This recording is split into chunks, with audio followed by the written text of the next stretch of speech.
तीर्थंकर प्रभु महावीर ने अपने अंतिम समय में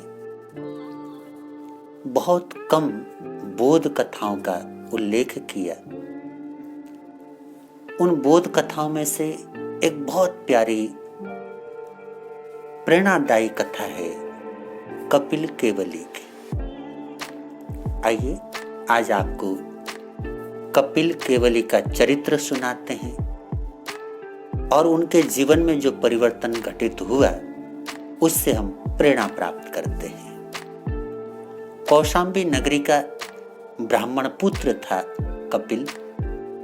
किशोर अवस्था में पहुंचते पहुंचते पिताजी का देहांत हो गया।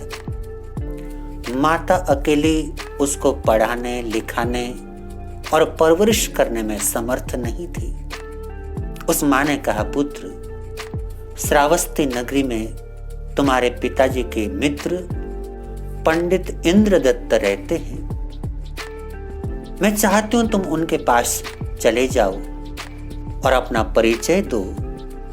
अवश्य वो तुम्हें शिक्षित करेंगे, पढ़ाएंगे, तुम्हारा जीवन रोशन करेंगे। मां की प्रेरणा को प्राप्त करके पुत्र कौशाम्बी नगरी से श्रावस्ती के लिए चल पड़ा। पंडित इंद्रदत्त के द्वार में पहुंच गया, अपना परिचय दिया। बड़े प्रेम से इंद्रदत्त पंडित ने उसका स्वागत सत्कार किया। आने का कारण पूछा। अपने मित्र के देहांत की खबर सुनकर के पीड़ा भी बहुत हुई और उन्हीं का पुत्र मेरे पास शिक्षा ग्रहण करने के लिए आया है, ये जान करके प्रसन्नता भी हुई। किंतु दिक्कत ये थी कि इंद्रदत्त पंडित उनको पढ़ा तो सकते थे, शिक्षा तो दे सकते थे, लेकिन उस बालक के रहने की, ठहरने की, खाने पीने की व्यवस्था करना उनके लिए संभव नहीं था। वो इतने साधन संपन्न नहीं थे। तब भी वो निराश नहीं हुए। उन्होंने कहा, पुत्र, मेरी भाभी ने तुम्हें मेरे पास भेजा है, तुम चिंता न करो। श्रावस्ती नगरी में एक श्रेष्ठी है जिनका नाम शालिभद्र है और वो श्रेष्ठी अनेक लोगों की सहायता करते हैं। तुम्हारे जैसा होनहार बालक शिक्षा ग्रहण करके अपने जीवन को अच्छा बनाए, उसमें उनको अवश्य प्रसन्नता होगी। मेरा मन कहता है कि वो अवश्य तुम्हारे रहने की, भोजन आदि की व्यवस्था करेंगे। इंद्रदत्त श्रेष्ठ शालिभद्र के पास पहुंचे और जाकर के अपनी बात रखी। शालिभद्र श्रेष्ठ ने सहज ही उनके बात को स्वीकार किया और कपिल के लिए ठहरने की तथा भोजन आदि की व्यवस्था शालिभद्र श्रेष्ठी के द्वारा करवा दी गई। शालिभद्र श्रेष्ठी की व्यवस्था में कपिल रहने लगा और अध्ययन अपने पिताजी के मित्र के पास, इंद्रदत्त के पास अध्ययन करने लगा। होनहार बच्चा था, तीक्ष्ण बुद्धि वाला बच्चा था, पाठ को शीघ्र समझने वाला बच्चा था। जैसे जैसे सिखाते गए शिक्षा को ग्रहण करता चला गया और बहुत कम समय में ज्यादा प्रगति होने लगी। समय बीतता है, जीवन में अनेक प्रकार के मोड़ आते हैं। कपिल के जीवन में भी एक मोड़ आया। शालिभद्र श्रेष्ठ ने उसके भोजन आदि की व्यवस्था के लिए एक दासी की नियुक्ति कर दी थी। वो दासी रूपवती थी। धीरे धीरे कपिल और उस दासी के बीच में परिचय प्रगाढ़ होता चला गया और वो परिचय दोनों के बीच में बढ़ता बढ़ता प्रेम के रूप में विकसित होने लगा। दोनों एक दूसरे से प्रेम करने लगे। हालांकि उनके प्रेम में प्रेम कम और एक दूसरे को लेकर के आकर्षण अधिक था और अक्सर ऐसा ही होता है। किशोर अवस्था में विपरीत शरीर के प्रति रहने वाला जो आकर्षण है उसी को हम लोग प्रेम समझ लेते हैं और उस आकर्षण के वशीभूत होकर के कई लोग बड़ा आत्मघाती कदम उठा लेते हैं, बाद में पछताना पड़ता है। प्रेम का स्वभाव है कि प्रेम अगर होगा तो कभी आपको ऐसा कर्म करने नहीं देगा जो अनुचित हो, और आकर्षण है उसके लिए तो क्या उचित और क्या अनुचित सब कुछ संभव हो सकता है। जो लोग एक दूसरे के आकर्षण में पड़ करके गलत कदम उठा लेते हैं, अक्सर वो लोग बाद में बहुत पश्चाताप करते हैं। इसलिए प्रेम में और आकर्षण में जो बारीक अंतर है उसको समझने की आवश्यकता है। प्रेम हमेशा जीवन को विकसित करता है और आकर्षण वो पल दो पल का ही आकर्षण होता है, दीर्घजीवी नहीं होता। वो कभी भी आपको संतुष्टि नहीं देता, आपके लिए कहीं ना कहीं नुकसान करने वाला होता है। ऐसा ही हुआ। ये जो दोनों के बीच में आकर्षण बढ़ रहा था, उस दासी ने सोचा कि जिस व्यक्ति को मैं प्रेम कर रही हूं और अपने जीवन का सहयात्री बनाने का ख्वाब देख रही हूं, वो व्यक्ति सचमुच में इतना समर्थ है? क्या वो मेरी कामनाओं को, मेरी तमन्नाओं को, मेरी जरूरतों को पूरा कर सकता है? मुझे देखना चाहिए। मौका दासी को मिल गया। श्रावस्ती नगरी में एक बड़ा उत्सव होने वाला था और कपिल के पास जाकर के दासी ने डिमांड कर दी कि अगर आप मेरे से प्रेम करते हैं तो इस महोत्सव में सम्मिलित होने के लिए मुझे गहने और वस्त्रों की आवश्यकता है, उसका इंतजाम कर दे। कपिल ने कहा, यह तो मेरे लिए संभव नहीं है।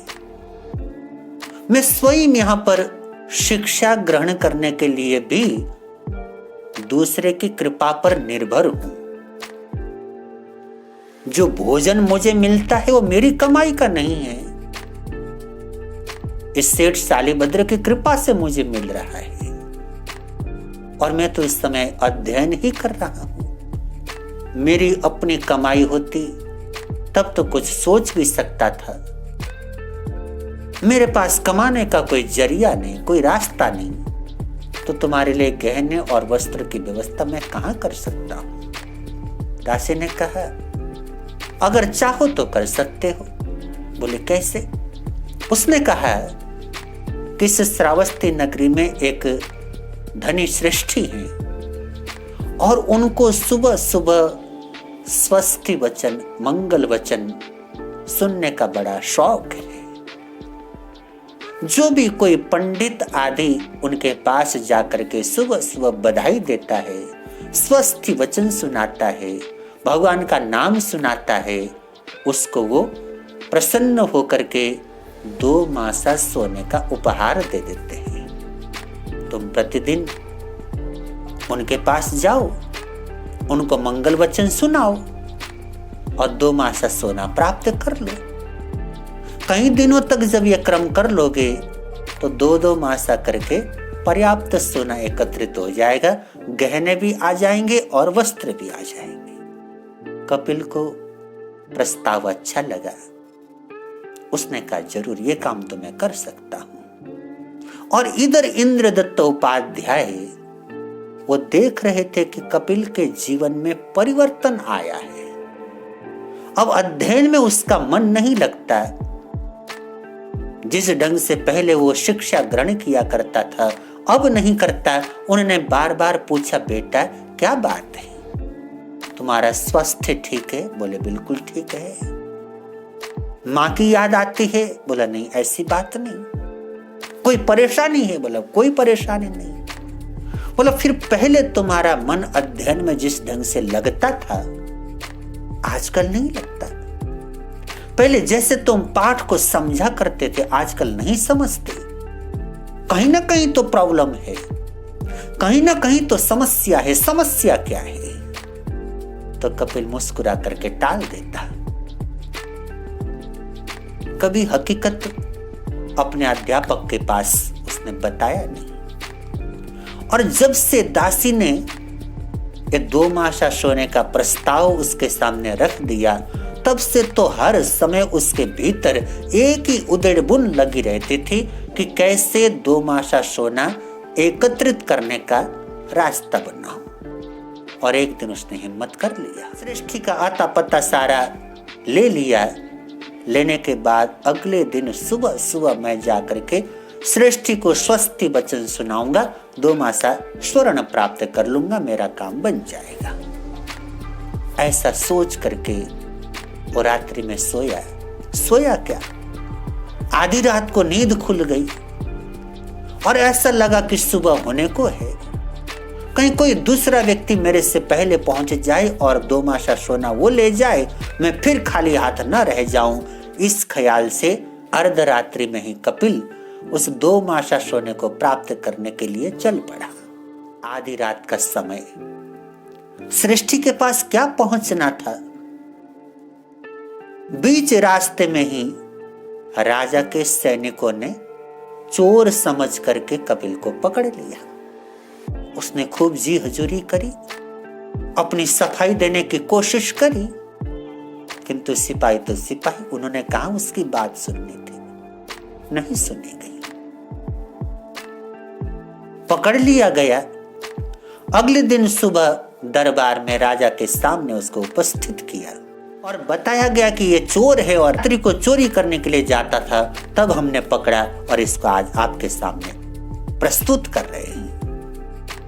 राजा ने बड़े प्यार से देखा, भोला सा चेहरा है, चेहरे को देख करके मालूम पड़ता है कि किसी कुलीन घराने का दीपक है। महाराजा समझ तो गए कि सैनिकों से कहीं ना कहीं भूल हुई होगी, लेकिन वो उस बंदे से पूछना चाहते थे। उन्होंने पूछ लिया, तुम्हारा परिचय क्या है और तुमने ये चोरी का काम क्यों किया। कपिल ने हाथ जोड़े, बोले महाराज क्षमा करें, मैंने कोई चोरी नहीं किया। बोला फिर सत्य क्या है। उसने पूरा का पूरा सत्य राजा के सामने बयां कर दिया। सुन करके राजा को भी बड़ा आश्चर्य लगा। राजा ने इतना ही कहा, पुत्र, एक मां ने क्या स्वप्न देख करके तुम्हें यहां अध्ययन के लिए भेजा और तुम अध्ययन की तरफ ध्यान न दे करके किस काम में लग गए। युवक की नजरें नीची हो गई, अपनी गलती का बोध हुआ। राजा ने ज्यादा कुछ कहना उचित नहीं समझा, इतना ही कहा, मैं तुम्हें माफ करता हूं, तुम भले बच्चे हो, अपने भटकते हुए कदमों को संभाल लो और जो भी तुम्हें चाहिए मेरे से मांग लो, जो कहोगे वो तुम्हें मिल जाएगा, तुम्हारी जो तमन्ना होगी मैं पूरी करूंगा। अब जैसे ही जो मांगूंगा वो मिलने की बात आई तो कपिल तो असमंजस में पड़ गए। बोला मांगू क्या। राजा ने कहा बोलो। उसने कहा महाराज थोड़ा समय चाहिए। बोले ठीक है। उसको भेज दिया गया बाहर राजकीय उद्यान में और वहां पर उद्यान में टहलता जाता और सोचता जाता है, 2 मासा सोने से तो थोड़े बहुत कपड़े आएंगे, थोड़ी बहुत बात बनेगी, इतने से तो काम बनेगा नहीं। आखिर कल को उस प्रेयसी के साथ विवाह करूंगा, मकान चाहिए, बच्चे होंगे, व्यापार चाहिए, न मालूम क्या कुछ जीवन के अंदर आवश्यकताएं बढ़ती जाएंगी।